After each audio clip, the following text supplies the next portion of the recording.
Hello friends, வணக்கம். இன்றைக்கி பசங்க அடுப்பங்கரில் என்ன பார்க்க போகிறோம்னா ரசப்பொடி தான் பார்க்க போகிறோம். ரசப்பொடிக்கு செய்கிறதுக்கு தேவையான பொருள்லாம் எடுத்து வச்சுருக்கேன். என்னென்ன பொருள்னு பார்க்கலாம். இதில் வந்து பார்த்திங்கன்னா 3/4 கப்பு வந்து கொத்தமல்லி எடுத்து வச்சுருக்கேன், 1/4 கப்பு வந்து மிளகு எடுத்து வச்சுருக்கேன், 1/4 கப்பு ஜீரகம் எடுத்து வச்சுருக்கேன், ஒரு 10 காஞ்ச மிளகாய் எடுத்து வச்சுருக்கிறேன், அப்புறம் வந்து 1/4 கிலோ வந்து துவரம்பருப்பு எடுத்து வச்சுருக்கேன், ஒரு 3 ஈர்க்கு வந்து கருவேப்பிலை, அப்புறம் கொஞ்சமாக வந்து பெருங்காயம் எடுத்து வச்சுருக்கேன். இது எல்லாத்தையும் ஒன்றா கலந்து வெயிலில் காய வைக்க போகிறேன். காய வச்சுட்டு பார்க்கலாம். இப்போ எல்லாத்தையும் ஒன்றா ஒரே தட்டிலே கொட்டி காய வைக்கலாம். ஃபஸ்ட்டு வந்து கொத்தமல்லி கொட்டிக்கலாம், அதுக்கடுத்தது மிளகு, அதுக்கடுத்தது ஜீரகம், அதுக்கடுத்து துவரம்பருப்பு, அதுக்கடுத்து காஞ்ச மிளகா, அதுக்கடுத்தது எடுத்து வச்சுருக்க கருவேப்பிலை, பெருங்காயம் எல்லாத்தையுமே கொட்டி வெயிலில் காய வைக்க போகிறேன். நல்லா காய வச்சுட்டு பார்க்கலாம்.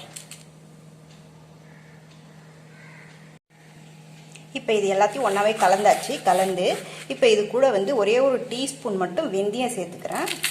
இதையும் கலந்துக்கலாம். இதையும் கலந்து எல்லாத்தையும் வெயிலில் காய வச்சுட்டு நல்லா காஞ்ச உடனே பார்க்கலாம்.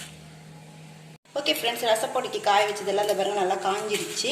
இப்போ பாருங்கள், இது எல்லாத்தையும் கொட்டி மிக்சியில் அரைச்சிக்கலாம். பச்சையாகவே நான் வறுக்கலாம், அப்படியே பச்சையாக தான் அரைக்கிறேன். ஓகே ஃப்ரெண்ட்ஸ், இப்போ ரசத்தூள் அரைச்சாச்சு. ரொம்ப மழை நினைக்கல, இந்த மாதிரி குறைன்னு அரைச்சிக்கணும். அப்போ தான் ரசம் டேஸ்ட் நல்லாயிருக்கும். இப்போ வந்து இதை ஒரு டப்பாவில் மாற்றிக்கலாம். இது சூடாக இருக்குது, கொஞ்சம் சூடாகனோடனே க்ளோஸ் பண்ணிக்கலாம். இந்த ரசப்பொடியை வச்சு எப்படி ரசம் செய்யறதுன்னு பார்க்கலாம் வாங்க. ஓகே ஃப்ரெண்ட்ஸ், இப்போ வந்து இந்த கிண்ணத்தில் ரசம் வச்சா 3 பேர் போட்டுக்கலாம். அதுக்கான ரசம் தான் வைக்கிறேன். ஒரு தக்காளி பழம் எடுத்துக்கிறேன், அதை நல்லா புழிஞ்சு விட்டுக்கிறேன். தக்காளி பழத்தை நல்லா புழிஞ்சிட்டு இப்போ ஒரு நெல்லிக்காய் சைஸ், சின்ன நெல்லிக்காய் சைஸு புளியை எடுத்துக்கிறேன். அப்புறம் தண்ணி கொஞ்சமாக ஊற்றிக்கிறேன். தண்ணி ஊற்றிட்டு இப்போ நல்லா இதை பிசைஞ்சு விட்டுக்கலாம். புளியும் சேர்த்து நல்லா பிசைஞ்சாச்சு. இப்போ வந்து இதுக்கு இந்த ரசத்துக்கு தேவையான உப்பு போட்டுக்கலாம். கல் உப்பு தான் போடுறேன். பாருங்க, இந்த அளவுக்கு உப்பு போட்டுக்கிறேன். அதுக்கப்புறம் இதில் ஒரு 1/2 டீஸ்பூன் மஞ்சள்தூள்,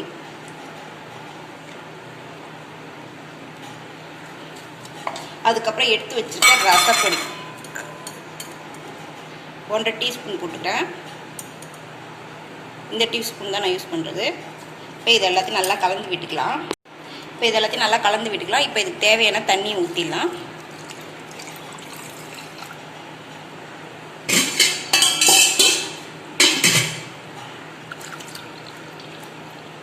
இப்போ ரசத்தை கொதிக்க வைக்கலாம். தாளிச்சிட்டு அடுப்பில் பேன் வச்சு, பேன் காஞ்சிச்சு. ஒரு 1/2 டீஸ்பூன் வந்து எண்ணெய் ஊற்றிக்கலாம். எண்ணெய் காயட்டும்.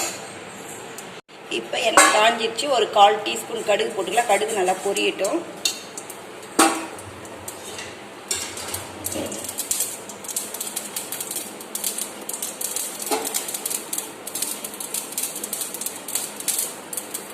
கடுகு நல்லா பொரியுது. இப்போ எடுத்து வச்சுருக்க ரசத்தை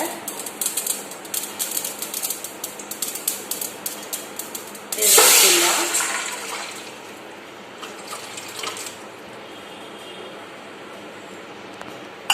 ரசம் கொதிக்க ஆரம்பிக்குது. எடுத்து வச்சிருக்க ஒரு 5-6 பல்லு பூண்டை இப்போ நசுக்கி ரசத்தில் போட்டுக்கலாம்.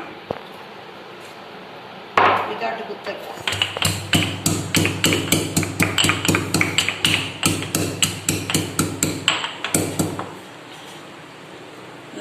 இப்போ இந்த கொதிக்கிற ஸ்டேஜில் நசுக்கி வச்சுருக்க பூண்டை போட்டுக்கலாம்.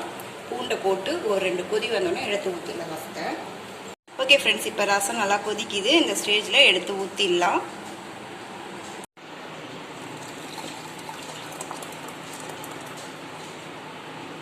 ஓகே ஃப்ரெண்ட்ஸ், நம்மளுடைய சுவையான ரசப்பொடியும் அதை வச்சு செஞ்ச ரசமும் சூப்பராக ரெடி ஆகிட்டு பார்க்குறதுக்கு எவ்வளோ அழகாக இருக்குது பாருங்கள். சாப்பிட்றதுக்கு சூப்பராக இருக்கும். ரசம் வந்து நல்லா செரிமானத்துக்கு யூஸ் ஆகும். ஏன்னா அதில் மிளகு ஜீரகம்லாம் சேர்த்துக்கிறதால ரொம்ப செரிமானத்துக்கு ரொம்ப நல்லது. இது இந்த ரசம் போட்டு சாப்பிட்டிங்கன்னா சூப்பராக இருக்கும். உங்களுக்கு இந்த வீடியோ பிடிச்சிருந்தால் லைக் பண்ணுங்கள், ஷேர் பண்ணுங்கள், கமெண்ட் பண்ணுங்கள், சப்ஸ்கிரைப் பண்ணுங்கள், மறக்காமல் பெல் ஐக்கானை ப்ரெஸ் பண்ணுங்கள். ஓகே, பாய் பாய்.